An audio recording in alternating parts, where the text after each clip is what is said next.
Finally, some good news for Pakistan. The IMF and Pakistan resumed talks on Monday, with Islamabad hoping that the latest round of virtual talks will bring in much-needed easing to the country's stretched economy. On Monday, Pakistan's finance secretary said he cannot disclose the duration of the talks, but added that they do intend to wrap up discussions at the earliest. This comes after an IMF delegation visited Islamabad from the 31st of January to the 9th of February. But a deal could not be clinched. The IMF earlier said that both sides had agreed to stay engaged, adding that virtual discussions will continue to finalize its implementation. These talks are focused on the 9th review of an IMF extended fund facility arrangement with Pakistan that concluded in 2019. The IMF meanwhile acknowledged that they have made considerable progress on policy measures to address external imbalances. The fund heightened the key priorities discussed in Islamabad. This includes increasing revenue, reducing untargeted subsidies and scaling up social protection programs. Quoting diplomatic observers, Pakistan media reports say IMF wants Pakistan to start implementing the suggested measures, further pointing out that their statement issued after the talks in Islamabad suggested the same.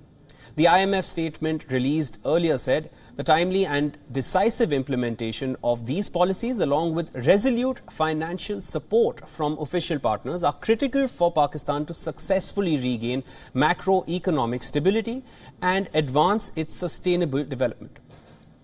Now, the official partners named here include players like the IMF, as well as bilateral partners like China and Saudi Arabia. Reports in Pakistan say both countries are reluctant to extend financial support to Pakistan without an IMF package.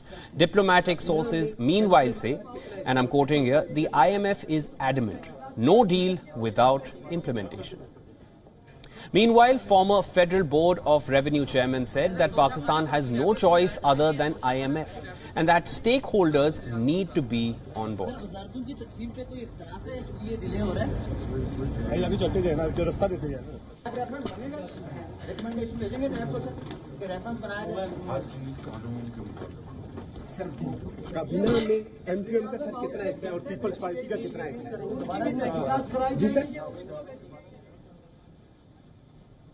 We are now being joined by our Pakistan Bureau Chief, Anas Malik from Islamabad. Anas, how will the IMF bailout help Pakistan and how soon is it expected to come in?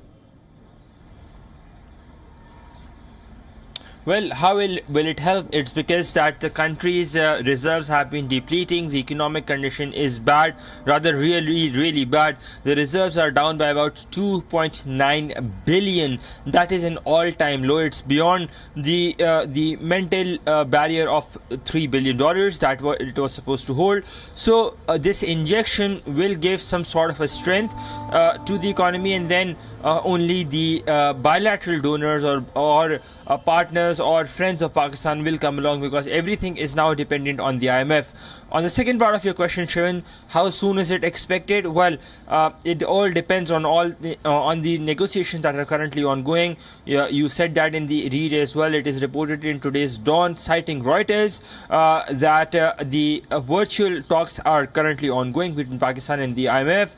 You have to keep in mind that the IMF mission was really recently in Pakistan for about 10 days, and the talks did materialize but were not conclusive. Therefore, these virtual talks are now an extension to the in-person talks that were held earlier in Islamabad. Now, as soon as these virtual talks are done and a mechanism is devised, then we're looking at the release of the tranche of 1.1 billion. We're expecting that to happen in the next week or 10 days or so. Shivan.